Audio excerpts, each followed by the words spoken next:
Gold? Gold? No. Gold? Gold is everything more.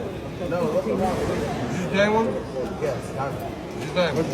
बहुत बड़ी खबर सामने आ रही है क्योंकि जो लोग फॉरेन कंट्री से आ रहे हैं, खाड़ी देश से आप आ रहे हो या फिर यूरोपियन कंट्री से इंडिया आ रहे हो, इंडिया के किसी भी एयरपोर्ट पे आ रहे हो, आप दिल्ली एयरपोर्ट में आ रहे हो, मुंबई में आ रहे हो, कोलकाता में, चेन्नई में, कहीं पर भी एयरपोर्ट में आ रहे हो, तो इस अपडेट को, इस खबर को ध्यान से सुनना और लोगों के साथ ये वीडियो जरूर शेयर करना ताकि हर एक जो भी प्रवासी अदर कंट्री में रहता है उन तक ये वीडियो पहुँचनी चाहिए और उनको पहले से जानकारी मिले। कुछ लोग तो जानबूझकर ये गलती करते हैं और कुछ लोग अनजाने में गलती करते हैं, कुछ लोगों को रूल के बारे में पता नहीं है, इस वजह से ये प्रॉब्लम होता है। दो इंपॉर्टेंट अपडेट है, दोनों अपडेट के ऊपर आपसे बात करने वाला हूँ। 2-3 मिनट का वीडियो है, लास्ट तक जरूर देखें ताकि आपको पूरी जानकारी मिले और इस वीडियो को ज़्यादा से ज़्यादा जरूर शेयर करना। तो चलिए स्टार्ट करता हूँ, बताता हूँ अपडेट के बारे में, जो खबर आई है, जो न्यूज आई है। तो पहला जो अपडेट है एयरपोर्ट से रिलेटेड एक बहुत बड़ी खबर आ रही है, वो भी आपको बताता चलो क्योंकि एक ऐसा घटना घटा है, आप भी सुनोगे तो दंग रह जाओगे। क्योंकि जब देश से कोई अगर गद्दारी करने लगे, वो भी एक बड़े पोस्ट पे बैठा हुआ आदमी, तो इसमें लोगों को सोचनी चाहिए। तो ऐसा ही एक मामला सामने आया है और एयरपोर्ट पर एक ऐसा घटना घटा है कि आप भी ये सुनोगे तो बोलोगे कि लोग पैसे के लिए क्या क्या कर गुजरते हैं। तो इस अपडेट में जो बताया जा रहा है, सोने के अंडे के चक्कर में इस शख्स को ऐसा दिमाग फिर गया, उसने 2.25 करोड़ रुपए के साथ अपनी इज्जत भी दांव पे लगा दी। नतीजा यहाँ हुआ कि रुपए सरकारी खजाने में चल गए, इज्जत अपनी ही बीच में नीलाम हो गई और खुद सलाखों के पीछे पहुँच गया। दरअसल यह मामला मुंबई छत्रपति शिवाजी महाराज इंटरनेशनल एयरपोर्ट का है, जहां कस्टम ने बड़ी कार्रवाई करते हुए करीब 2.25 करोड़ रुपए कीमत के सोने के तस्करी का पर्दाफाश किया है। यह मामला 17 और 18 जनवरी 2026 की रात की शिफ्ट के दौरान की गई थी और जब कस्टम अधिकारियों ने प्रोफाइलिंग के आधार पर इस एक बांग्लादेशी को पकड़ा।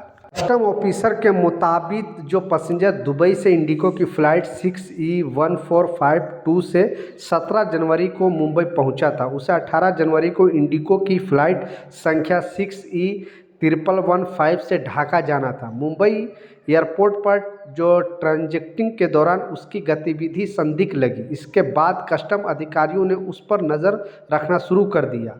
जांच के दौरान पाया गया कि पैसेंजर एयरपोर्ट पर मौजूद air India express service limited के एक कर्मचारी के कुछ पैकेट सौंपने की कोशिश कर रहा था। कस्टम ने तुरंत कार्रवाई करते हुए दोनों को मौके पर ही पकड़ लिया।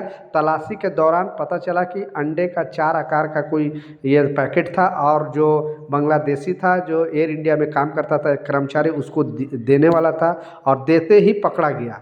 बाद में इस जो एयर इंडिया के कर्मचारी है उससे पूछताछ किया गया तो कुछ पैसे के लालच में बांग्लादेशी के साथ मिलकर ये जो है तस्करी करने का मामला सामने आया। तो ये कुछ पैसे के लिए इनको कुछ कमीशन मिलने वाला था और ये जो गोल्ड है वो भी जब्त कर लिया गया और इन लोग दोनों को सलाखों के पीछे भेज दिया गया। तो ये थोड़े पैसे के लिए लोग अपने देश के साथ भी गद्दारी कर लेते हैं, क्योंकि अब इसका जो इज्जत सम्मान एयरपोर्ट में काम कर रहा था, तो आपको पता है कि जितने भी एयरपोर्ट में क्रू मेंबर है सारे इनके जान पहचान के थे।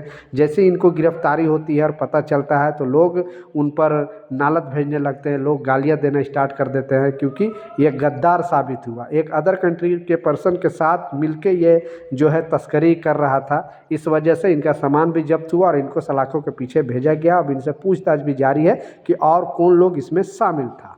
दूसरा जो इम्पोर्टेंट अपडेट है, आपने टाइटल और थंबनेल में बिल्कुल सच पढ़ा। अगर आप दुनिया के किसी भी कंट्री से, आप इंडिया के किसी भी एयरपोर्ट पे आ रहे हो, आप नई एयरपोर्ट में आ रहे हो या फिर आप कोलकाता में आ रहे हो, दिल्ली में आ रहे हो, मुंबई में आ रहे हो, जितने भी इंटरनेशनल एयरपोर्ट पर अभी जो कस्टम ऑफिसर क्लियरली बता दिया है कि अगर कोई भी इलेक्ट्रॉनिक सामान, क्योंकि ये इलेक्ट्रॉनिक सामान में मोबाइल पर ज़्यादा इन लोग को फोकस है, जब से iPhone 17 अपडेट हुआ है तब से बहुत सारे लोगों का जो है मोबाइल चेकिंग चल रहा है। मतलब मोबाइल जब बेसिकली दुबई से आने वाले या फिर खाड़ी देश से आने वाले लोगों का जो है उनका मोबाइल चेक किया जाता है कि एक्चुअली इनके लगेज बैग में कोई नया मोबाइल तो नहीं है, क्योंकि क्लियरली 2026 में जो कस्टम ऑफिसर ने, जितने भी एयरपोर्ट अथॉरिटी ने बता दिया है कि अगर आप कोई भी फॉरेन कंट्री से नया कोई भी प्रोडक्ट इलेक्ट्रॉनिक सामान 50,000 से ऊपर के अगर लाओगे तो आपको चाहिए कि उसका टैक्स पे कर दें, नहीं तो आप चुप्पे से चोरी से लेकर जाने की कोशिश करोगे तो आपका जो सामान है वो भी जब्त कर लिया जाएगा और आप पर एफआईआर भी दर्ज हो सकता है। क्योंकि ये चीज़ बिल्कुल, आप कोई भी बाहर कंट्री से आओगे तो 50,000 से ऊपर का सामान आप नहीं ला सकते हो, लेकिन उसके लिए आपको टैक्स पे करना पड़ेगा।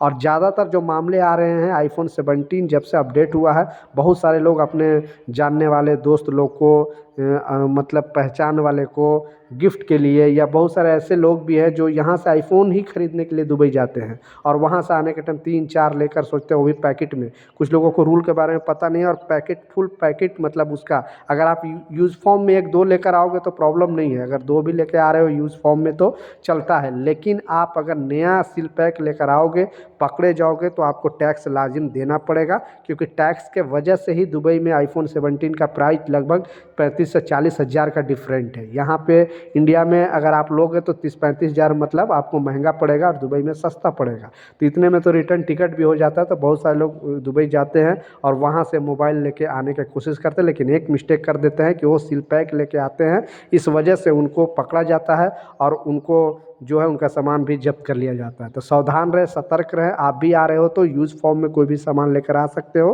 अगर ऐसे सील पैक लेके आओगे महंगे प्रोडक्ट कोई भी, तो आपको टैक्स पे करना पड़ेगा। तो ये कुछ अपडेट था, कुछ जानकारी था, मैं सोचा आप लोग के साथ शेयर करूँ। नई अपडेट लेकर, नई जानकारी लेकर, जब तक जय हिंद।